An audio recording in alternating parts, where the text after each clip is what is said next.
สบายดีพี่น้องถ่ายตุ๊กสวรรค์ฟังสาวจัดกับพี่น้องถ้าตกทุกข์ขอให้พ้นจากทุกข์พาถึงสุขให้ถึงสุขสาธุสาธุสาธุอนุโมทามิ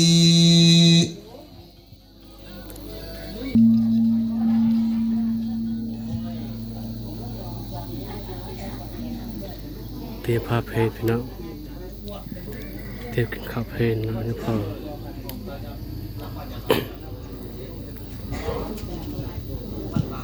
ข้าวเพลแล้วก็เก็บกระดูกพี่น้องคนกับสิบลายเป็นใดเนาะแม่เขาจะมามูมาทาน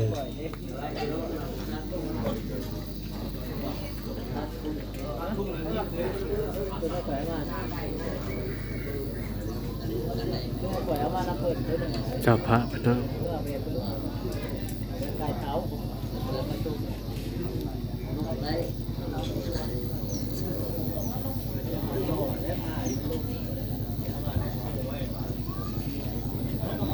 จะผ้าเขาเนาะ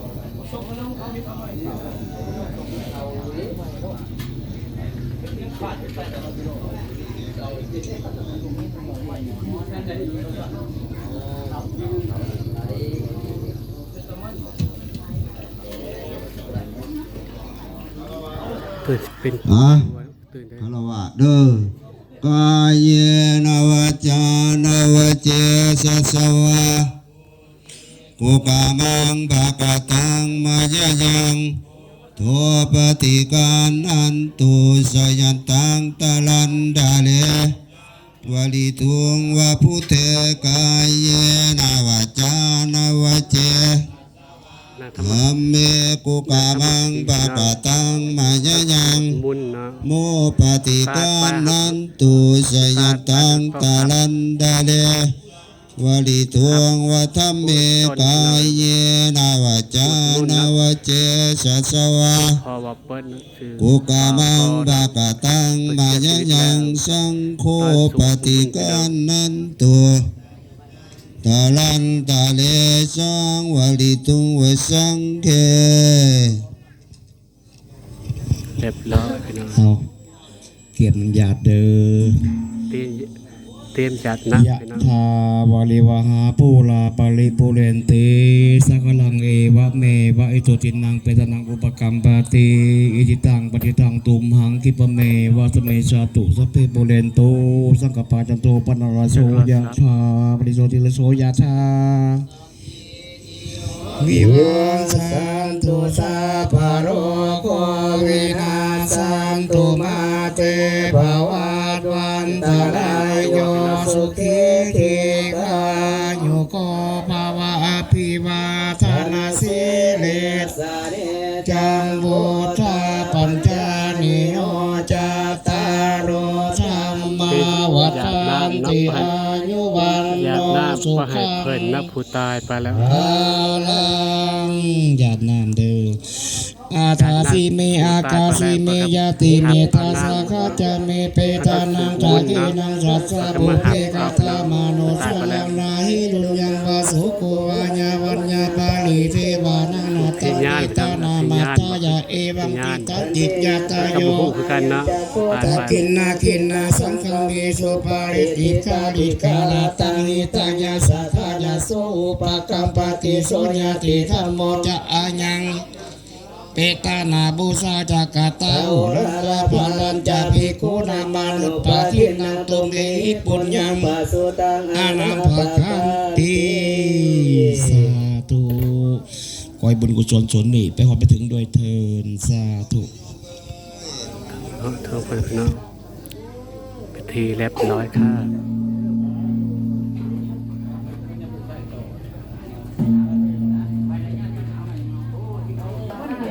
เปิดชั้นข้าวเพลง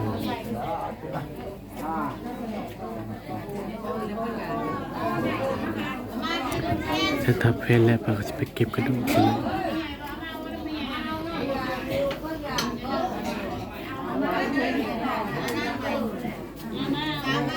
ไม่ยายแล้วมา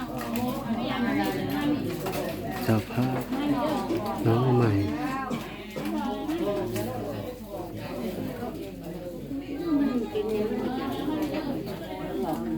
มันก็สวยหลายตัวนะ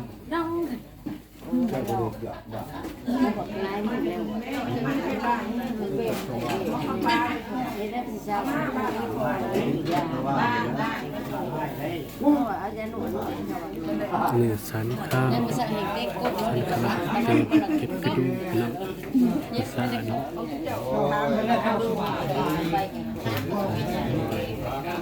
นี่เอาสันตำลังเนาะ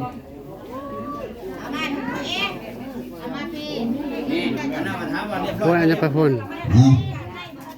ก็ทั้งนอกแต่นอกพระเขาพระป่าเนาะ ให้ภาษา ก็ อังกฤษ พอเพื่อเพียงหนาเนาะ ตอนนี้กันมามูมาทาน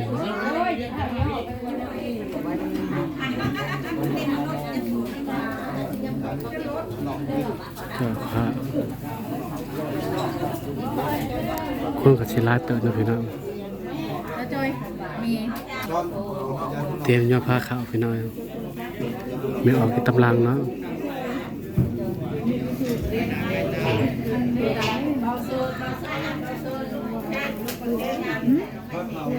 ท่านนี้ครับแปลมามูมาทานเนาะ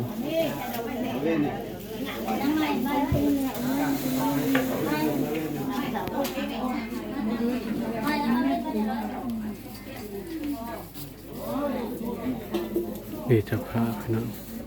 แต่ตำหูพี่น้องเสียบเท่าเลยเสียบเท่าคนจะสิบลาไปไหนเนาะ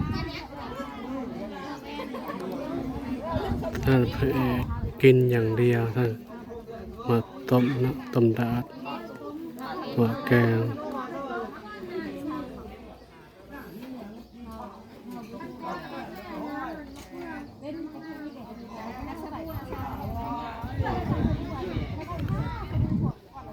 3 โตไปหน่อย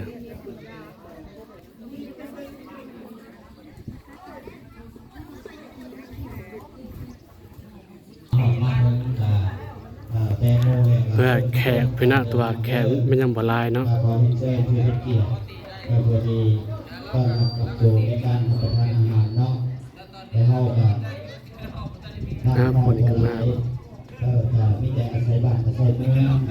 อาศัยพ่ออาศัยแม่อาศัยพ่ออาศัยแม่ คนกับศิลาตัวพี่น้อง อันใดที่ว่าลงบ่ฮอดแม่นบ่ถึงก็ขอโทษขออภัยเนาะ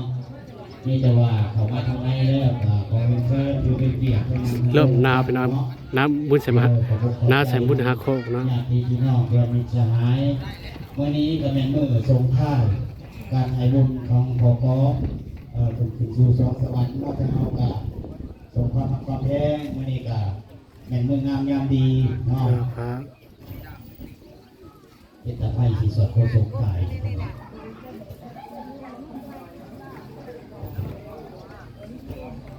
ทางจังหน่อยจะให้บอกใครยินสัญญาตรวจอยู่เลยเนี่ยผมขออนุญาตนะยังนั่งใกล้ว่าเขาเนี่ยแม่เชิญทางในโหลดเด้อตอนนี้ครับ กินข้าวเปิดเซลล์กินข้าวแล้วหากินเด้อแขก หิวข้าวได้ อยู่ในเมาบอกกันในร้านมาตุนออเดอร์นี่เอาออก ปลาพี่น้อง แขกไทย นั่นมีอิ่มเด้อต้องอายเด้อคนกันเองหากินเอง เพราะว่า แขก แขกไก่ไทยมานี่ แขกก็เป็นรอบแรงหน้าก็จะสมาเนาะเป็นรอบแรง เพราะว่าเนี่ยทานเป็นการผลสันเพลเนาะและก็งานก็แห้งบ่ กามาฮอดมาถึงแล้วก็ เด้หมูเสียวปวดขึ้นมาพี่น้อง ตัวต่างๆเนาะเพื่อที่เราถาม ต้องกับสิบลาไปไหนเนาะ จะน้อยมากน้อยต่างสูงก็กินน้ำกันเบิ่งน้ำกันเนาะพี่น้องเนาะบ่ถือว่า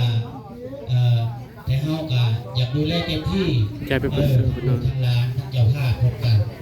ปัดไข่หาแต่ก็บ่ได้มือนั่นแหละย่านบ่เพียงบ่พอ เขียนทาง แต่ว่ามันก็สิมีบางอันขาดตรงบกพร่องเนาะ คุยกับสิบลาเป็นไง แต่งหน้าให้เจ้าภาพเพิ่นเนาะคือ เซอร์น้ำโต๊ะ ชอบเกี้ยงเนาะผู้เป็นลูกเหงาแล้วก็ ญาติโตญาตินี่ เศร้าตั้งแต่พอ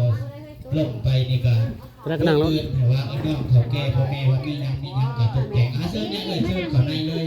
บ่เป็นหยัง ทางนี้ซอยนาง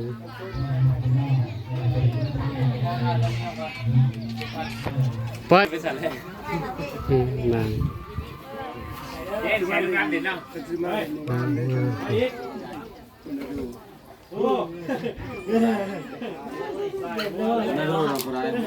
นางบัวต้องซอย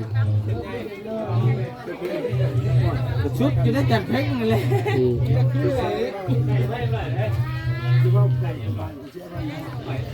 เจ๊หนวดแม่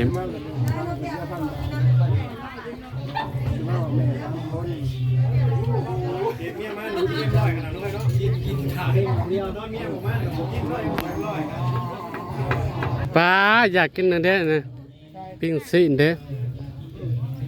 จะกินกับปาดกินเอาไปได้ เดี๋ยวจะเอาหาเงินก่อน เงิน จะไปนั่งนะเด้อปาด นางนี่ใส่บ่เอาเด้อ แล้วไปเหยียบกระป๋องแล้วไปเหยียบกระป๋อง ตัวเป็นดาดสิ้นหัว มาในจอกูสิหอย เกลือหรอ เนี่ยทั้งกินทั้งห่อบ่ได้เหรอ อันนี้ วะ มีเงินกูสิมาให้ลูกชายกู ต้องให้ลูกสาวถ้าต้มว่าต้มคือแกงไงนี่แกง ปาดกิน พอหยอกแขกพี่น้องแปลขมูมาทานเนาะ อย่าแม่คุณจี้ ป้าล้างถ้วยตัวสิเป็นวินมันจะปอดเนาะ ถ้าหมอมาใส่ได้เฮ้ยเขาจะไปแกงไปย่อขาย แกงไม่เอาหมอมาหน้าขันยากกินน่าจะเป็นหมอแกงเพิ่นแกงหัวแกงซีนเนาะเพื่อกับสิบลายเป็นได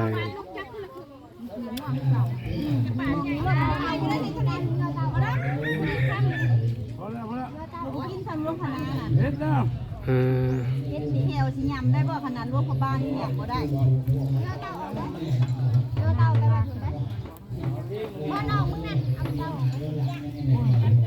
บ่หา นะว่าเริ่มเด้อ บ่ลืมดอกเดือนกูนี่เด้อชาติว่าสิบ่หาเขาไปอยู่บ่อยากไปหาเขาไปสิใหม่สาได้มันยังเห็น ปลาขี้ขาวบ่ห้องบ่ทันหนึ่งฮะหายพาเกือบประชายเกือบหายโอ้เครื่องความหักหกเนาะ เอามาไม่เทงเขาน่ะ เก่งจะโมงเขาจะไปเก็บกระดูกนี่จักโมง 2 โมงครึ่งหรือ3 โมง 2 โมงครึ่งปลาจักโมงเขาเก็บกระดูกตะกาก็2 โมงบ่ายตะกาเก็บนะ เปลี่ยนได้ไส ก็จะมูกก็จะ ได้แล้วพี่น้องกดติดตามสาวๆจากคือเก่าฝากกดไลค์กดแชร์เข้ามาคลิปหนะสวัสดีไปแล้วพี่น้องบ๊ายบาย